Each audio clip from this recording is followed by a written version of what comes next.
Peshawar high court میں نو منتخب وزیر اعلیٰ سہیل آفریدی کے حلف سے متعلق درخواست پر سماعت شروع۔ جسٹس ایس ایم عتیق نے استفسار کیا کہ کیا گورنر کے پی پشاور پہنچ گئے۔ ریمارکس دیے کہ جب گورنر نے وزیر اعلیٰ کا استعفیٰ وصول کر لیا تو وزیر اعلیٰ مستعفی تصور ہوگا۔ عدالت نے درخواست پر فیصلہ محفوظ کر لیا۔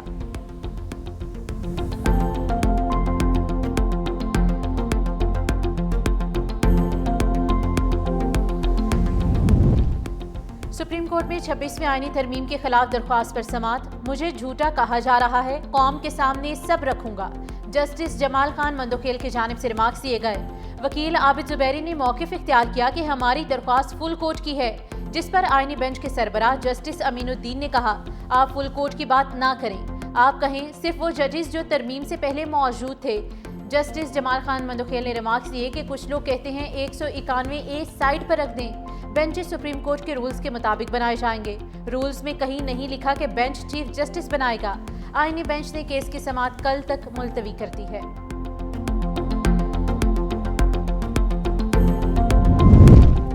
راولپنڈی میں مذہبی جماعت کے ممکنہ احتجاج کے باعث بند فیض آباد کھولنے کا فیصلہ۔ مری روڈ فیض آباد سے لگائے کنٹینرز بھی ہٹائے جائیں گے۔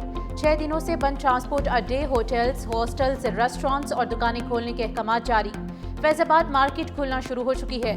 میٹرو بس سروس آج پہلے ہی فیض پور سے فیض اسٹیشن تک راولپنڈی صدر سے کھول دی گئی تھی۔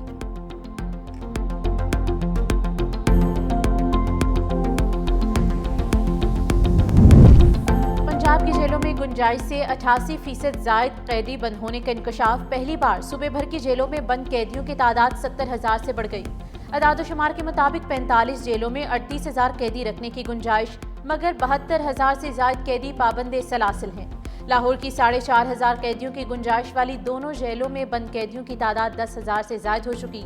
اڈیالہ جیل میں گنجائش سے 4 گنا زائد قیدی رکھے جانے کا انکشاف۔ 2100 قیدیوں کے بجائے 8,000 سے زائد قیدی موجود ہیں۔ جیل حکام کے مطابق گزشتہ 2 ماہ کے دوران 7,000 نئے قیدیوں کا اضافہ ہوا۔ جیلوں میں گنجائش سے اور HEC کا یونیورسٹیز میں زیر تعلیم طلباء کے لیے بڑا اقدام۔ طلباء اور محققین اب ملک بھر کی جامعات کی سائنسی لیبارٹریز تک رسائی حاصل ہوگی۔ HEC نے تمام سرکاری یونیورسٹیز اور ریسرچ اداروں سے سائنسی آلات کی تفصیلات طلب کر لی۔ HEC کے مطابق محققین اور PhD اسکالرز ملک بھر کی لیبارٹری سے استفادہ کر سکیں گے۔ سائنسی وسائل کے مؤثر استعمال اور تحقیقی معیار میں بھی بہتری آئے گی۔ جمع کرایا گیا ڈیٹا مرکزی ASIP پورٹل پر دستیاب ہوگا۔ دیگر ادارے بھی رجسٹرڈ لیبارٹریز کے آلات کے استعمال کی درخواست دے سکیں گے۔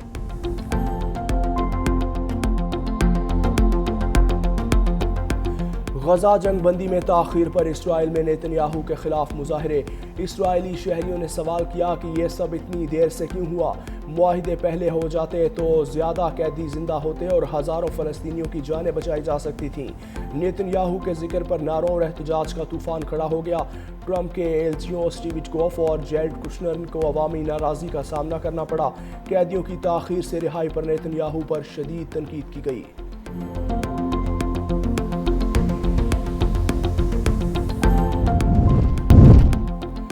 لاہور میں مذہبی جماعت کے احتجاج کے باعث بند اورنج لائن ٹرین اور میٹرو بس سروس مکمل بحال۔ اورنج لائن ٹرین 5 روز کی بندش کے بعد دوبارہ چلا دی گئی۔ میٹرو بس سروس 4 دن کی بندش کے بعد بحال۔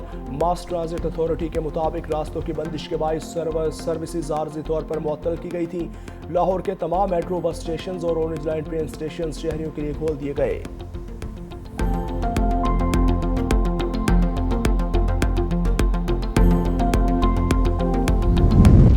جڑواں شہروں کی رونقیں بحال، کاروبار کھل گئے۔ جڑواں شہروں کے درمیان چلنے والی میٹرو بس سروس بحال۔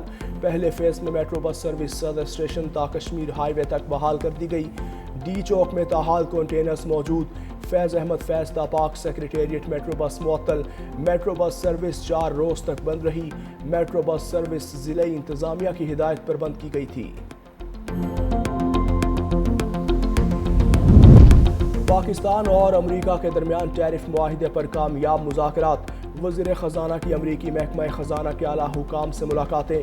پاکستان کے مضبوط معاشی اشاریوں پر وزیر خزانہ کی بریفنگ۔ امریکی حکام سے تجارتی معاہدہ پاکستان کے لیے اہم سنگ میل قرار۔ IFC کے ریجنل نائب صدر ریکارڈو پولیتی سے بھی وزیر خزانہ کی ملاقات۔ ریکوڈک منصوبے کے مالیاتی معاملات جلد طے کرنے پر اتفاق۔ پاکستان اور اسلامی ترقیاتی بینک کے درمیان نئے کنٹری انگیجمنٹ فریم ورک کی تیاری پر اتفاق۔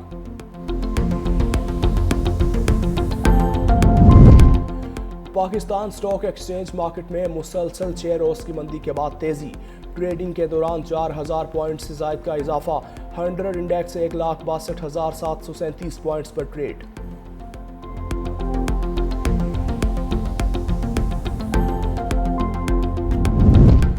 وزیر اعلیٰ پنجاب مریم نواز شریف کی زیر صدارت سبزیوں کے نرخوں میں اضافے پر اعلیٰ سطح کا اجلاس۔ ٹماٹر سمیت سبزیوں کی قیمتوں میں کمی کے لیے ہنگامی اقدامات کی منظوری۔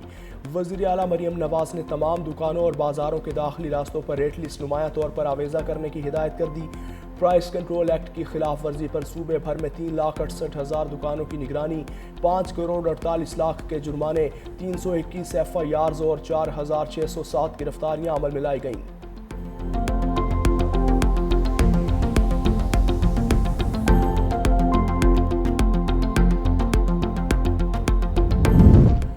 سونے کی بڑھتی قیمتیں، خواتین میں آرٹیفیشل جیولری کا استعمال بڑھ گیا۔ نت نئے ڈیزائنز، کم قیمت اور آسان دستیابی نے گولڈ پلیٹڈ جیولری کو خواتین کے لیے سونے کا بہترین متبادل بنا دیا۔ Middle class families gold plated jewellery کو ترجیح دینے لگیں۔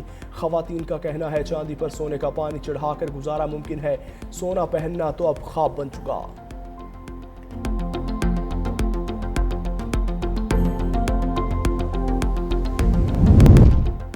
میکسیکو میں شدید بارش اور سیلاب نے تباہی مچا دی ہے۔ 130 افراد ہلاک، درجنوں لاپتہ۔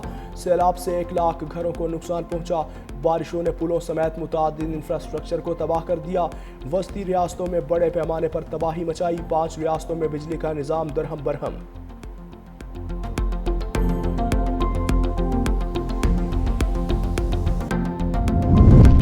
جنوبی افریقہ میں خوفناک بس حادثے میں 42 تارکین وطن ہلاک، متعدد زخمی۔ بس زمبابوے اور ملاوی جانے والی تارکین وطن مسافروں کو لے کر جا رہی تھی۔ ایک موڑ کاٹتے ہوئے اچانک بس نے توازن کھو دیا اور سڑک سے پھسل کر سینکڑوں فٹ نیچے کھائی میں جا گری۔ ہلاک ہونے والوں میں 18 خواتین، 17 مرد اور 7 بچے شامل۔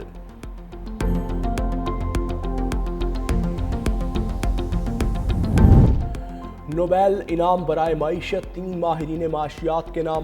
امریکہ، فرانس اور برطانیہ سے تعلق تینوں ماہرین کی تحقیق پر کمیٹی نے نوبل کا حقدار قرار دیا۔ امریکی اسرائیل جوئل موکیر، فرانسیسی فلپ آگیو اور کینیڈین پیٹر ہوٹ کو نوبل انعام کے لیے فاتح قرار دیا گیا۔ اور لاہور ٹیسٹ کا آج تیسرا روز، جنوبی افریقہ کی ٹیم 269 رنز پر پویلین لوٹ گئی۔ ٹونی 104 رنز اور ریان کرکلٹن 71 رنز کے ساتھ نمایاں رہے۔ نعمان علی نے 6 اور ساجد خان نے 3 وکٹیں حاصل کی۔ پاکستان کو 150 رنز کی برتری حاصل، قومی ٹیم 378 رنز بنا کر آؤٹ ہو گئی تھی۔ پاکستان کی دوسری اننگز میں بیٹنگ جاری، 36 رنز پر 2 کھلاڑی آؤٹ۔ امام الحق 0 رنز پر پویلین لوٹ گئے۔